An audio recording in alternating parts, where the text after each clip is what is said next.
In the name of Jesus. You see, in the world, they say you get promoted through lobbying, contacts, and doing some things, to get favor of whoever is the boss. Yeah?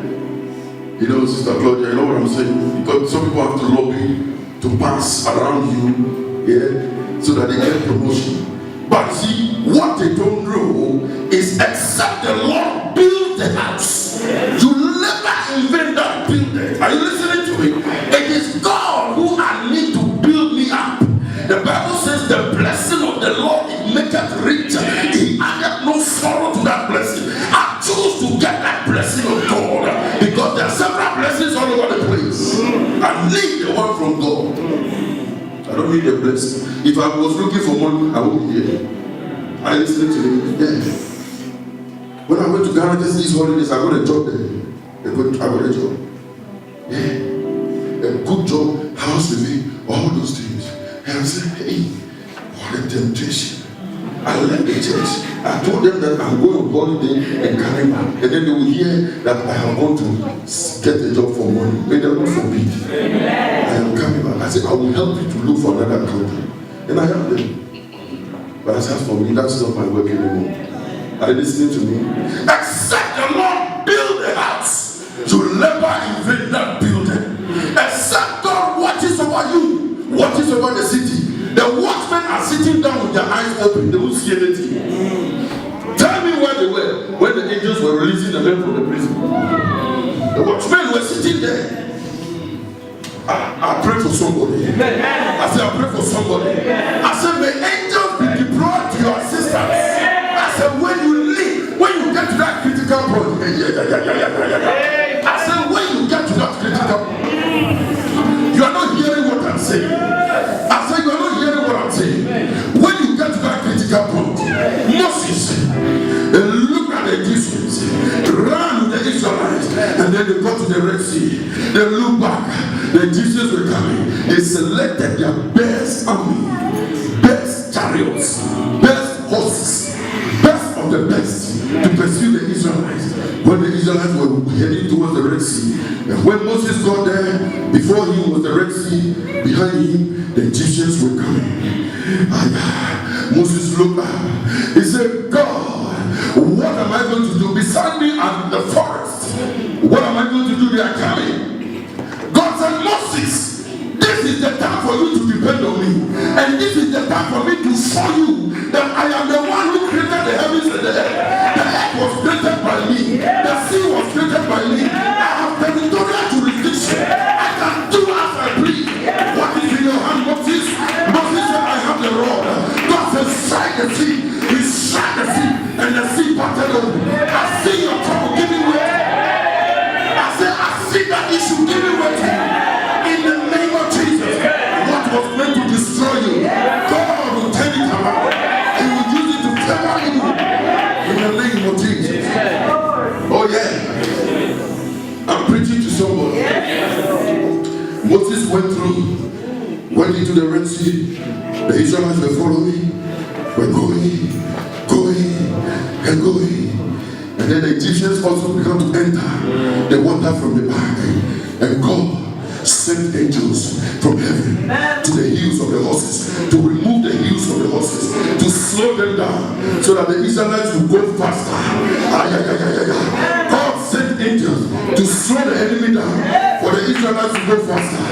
And when the Israelites got to the other side, Moses said, Father, they are coming. God said, Moses, what is in your hand? Strike the water again. You strike the water and the water. I see your enemy being destroyed. Listen to me, somebody. They will be destroyed in the morning. They will be destroyed in the afternoon. They will be destroyed in the evening. Everyone pursuing you shall be destroyed. For the Egyptians that you saw yesterday, I declare to somebody that you shall feed them no more. In the name of Jesus. Somebody shout, there is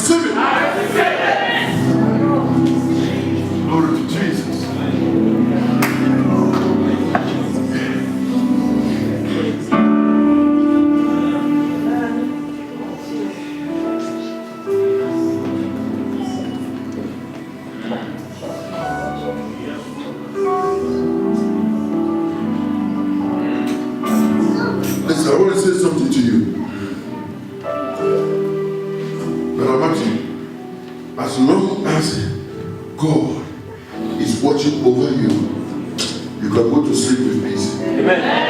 Amen. I have gotten to that situation. We are all human beings. And sometimes we go through the issues of life. But I have learned to be content in all my situations. Rejoice when I have to rejoice. Mourn when I have to mourn. Sympathize when I have to sympathize. Throw out the party when I have to throw out the party. I see somebody throwing out the party. Oh yeah. Yeah. You are not listening to me. In the water, in the Red Sea, God gave the Israelites strategic advantage. What is advantage? Advantage is when the tables turn and the circumstances now begin to be turned around by God to favor somebody. That is called advantage. I see God giving somebody an advantage. I see God giving you an advantage. This season, God will give you an advantage. Yes.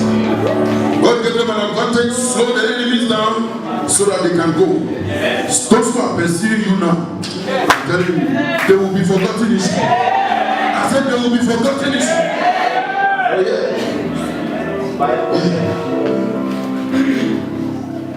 They are not listening. Listen, I think that some of us don't understand the God we are serving. Yeah. Don't understand. Yeah. So close, yet so far. How can the same God before the water be the same God after the water? Humility led Moses.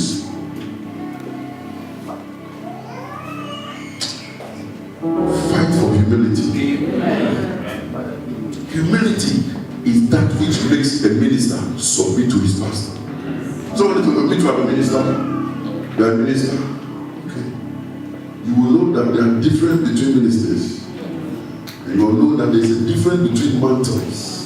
And you will know that if your name is Elijah, you are different from Elisha. And if I was you, I would be Elisha. And I will study my man of God so that he will bless me. You need the blessing of your spiritual father. Amen. Yeah. Humility. Oh man. I can preach on humility 10 days. Because it's like, oh, humility will take you anywhere. In the rules of the kingdom. Humility.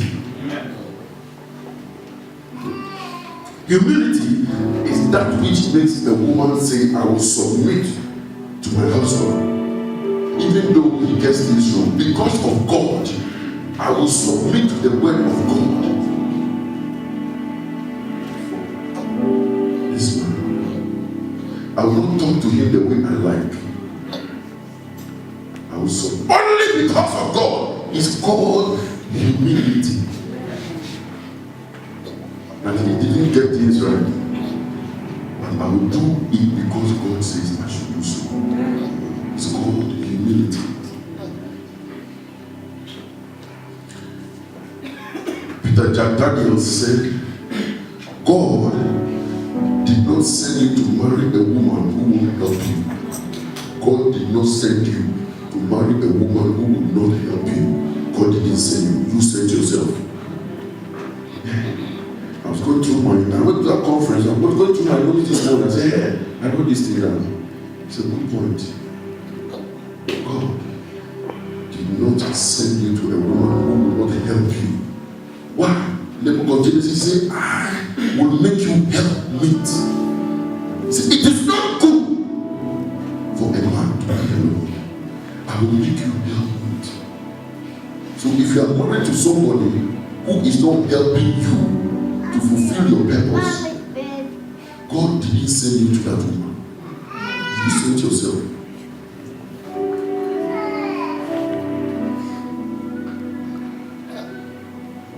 And he also said, if you are a lady and you go and marry a man who is not leading, God did not send you to that man. What are you going to help? You were wired up as a helpmate, nothing else. So if the man is not leading, God did not send you to him. Why? God's scriptures can't be broken. God says, I will make you helpmate. So if your wife is not helping you to fulfill the call of God on your life, God didn't send you to her, you chose her. Are you listening to me? I'm not talking out of scriptures so that we all know where we are. And in the kingdom, whether we are in the Satan's kingdom, sometimes we will go to God's kingdom and keep wallowing around. That's where we are. We don't know the decisions we are making. When you tell a lady, young who's going to marry, listen, be careful about that guy. Say, Pastor, me, I love you. I'm not saying don't love. That's not what I'm saying. I'm not saying don't love. But I'm saying trust somebody that God gave you.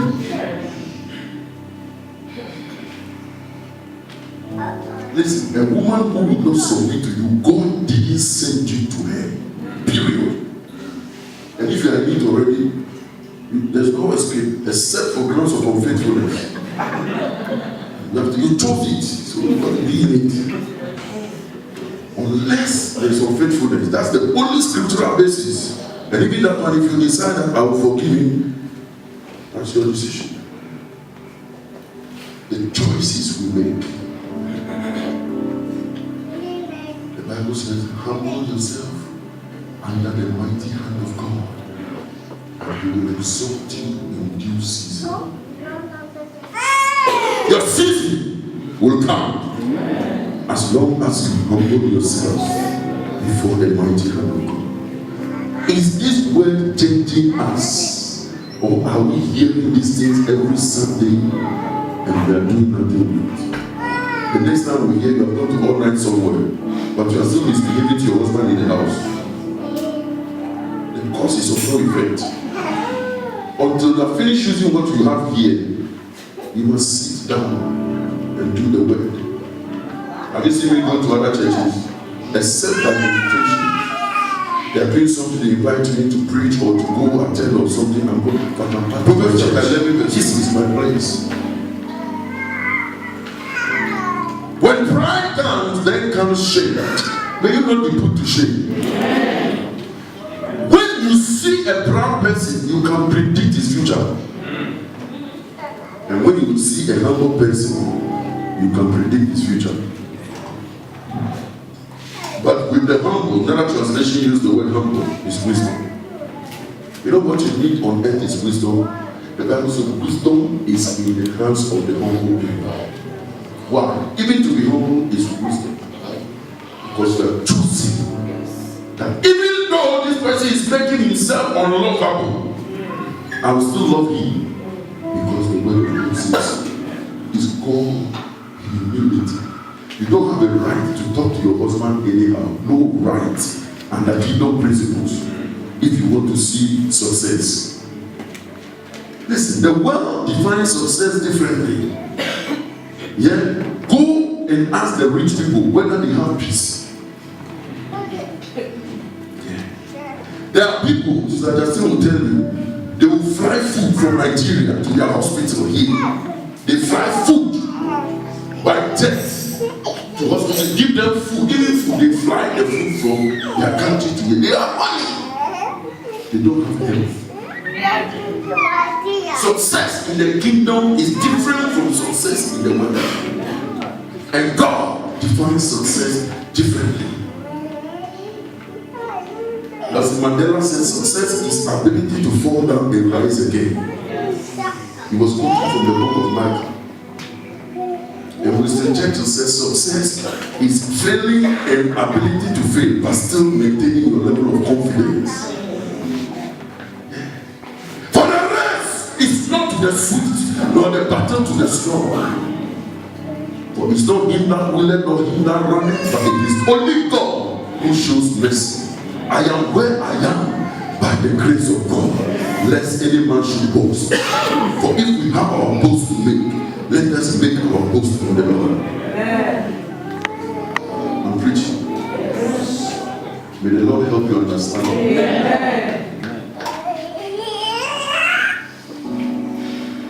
Why is there no peace in your house? Because somebody has made herself or himself rock of Gibraltar. And the word of God cannot even enter. When the Bible says the word of God is sharper than two-edged double-edged sword. The Bible says it cuts deep into our innermost thought and desires. Yet the word can't enter that woman. The word can't enter that man. May God forgive you. Amen. Your husband does not have a right to touch you, and yet he brought you to dowry, paid the dowry, gave you a wedding. He can't touch you. That's humility, isn't it? You decide when you can come. May God forgive you. Can I preach? Preach on. I know some of you don't like me already.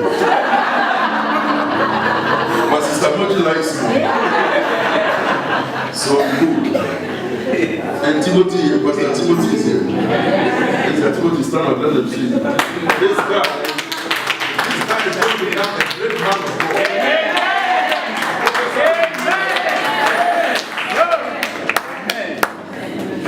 The mother will look at him in her own image. He said, I gave back to a son that the enemy wanted to take over. But my God rose up to the top. Yes.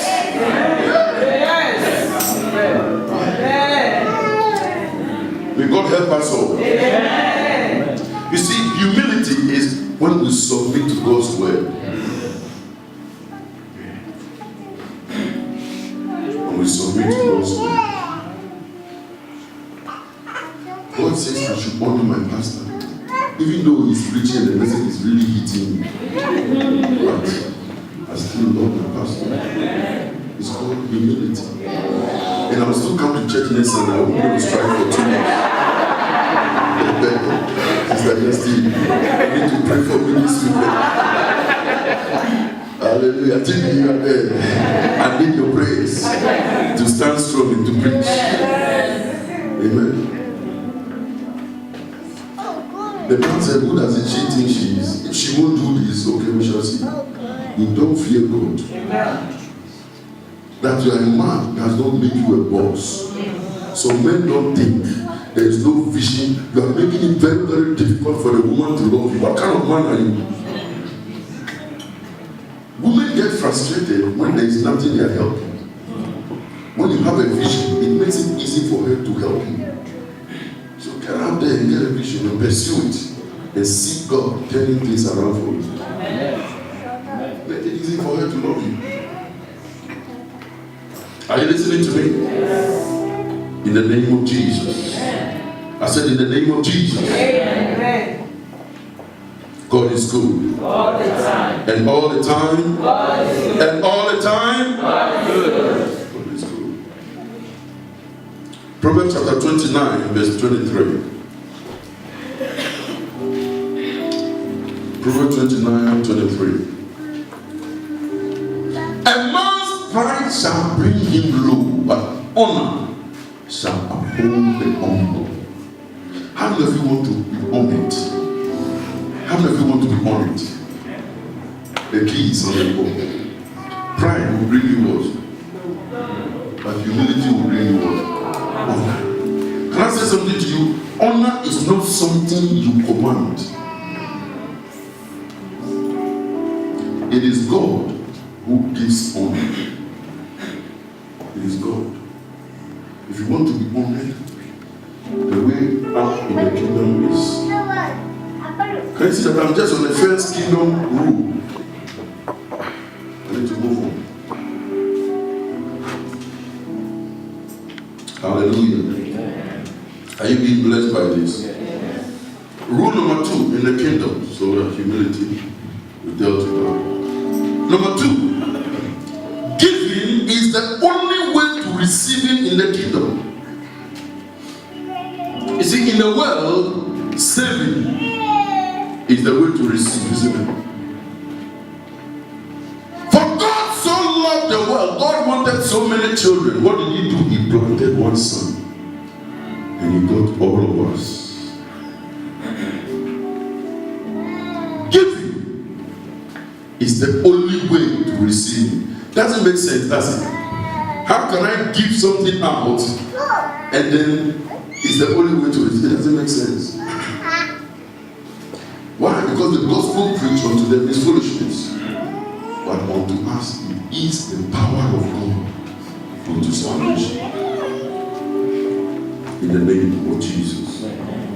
I said, in the name of Jesus. Come with me, please, to Genesis chapter 8, verse 22. Genesis chapter 8, verse 22. In the name of Jesus. While the earth remaineth, in other words, as long as you get up every day and you can see the earth, you can feel it. Yeah? You can see all this is while the earth remains. The Bible says, seed time and harvest, and cold and heat, and summer and winter, and day and night shall not cease. Seed time and harvest. The money left your hand as a seed into your future. Who are you giving it to? You are giving it unto the Lord. Give, and it shall be given unto you. Pressed down, shaking together, and running over, shall men give to your bosom. It's a kingdom rule. It cannot be broken. If you want to receive, you must give. I listen to you. Mr. Ben and the wife came home to appreciate us about, how the Thanksgiving went. And I said something to the wife. I said, you know why people supported you like that?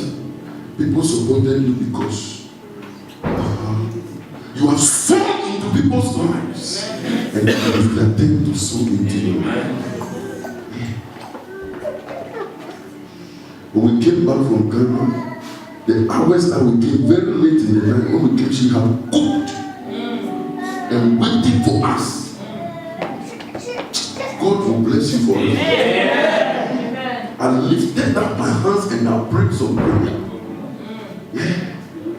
Same time. Amen. And harvest. Summer and winter, cold and heat, shall not cease. It's a kingdom principle. It's a kingdom rule.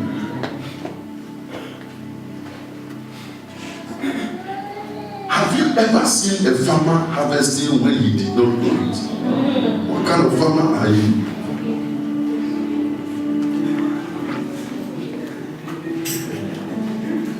What kind of farmer are you? You go and stand by the roadside, somebody's Rolls Royce is passing. I will receive this in Jesus' name.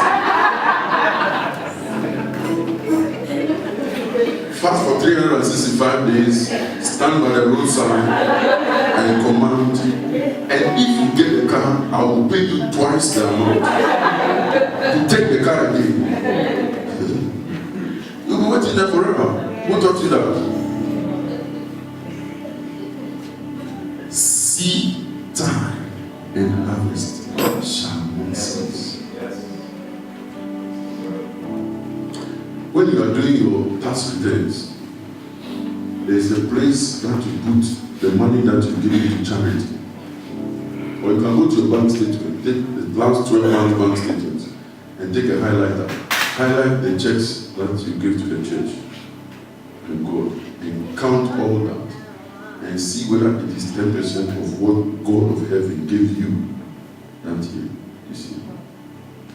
Check it out.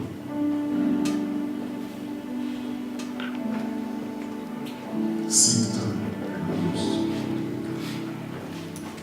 Whenever you bless God with something, never hesitate. Release it and be faithful to it.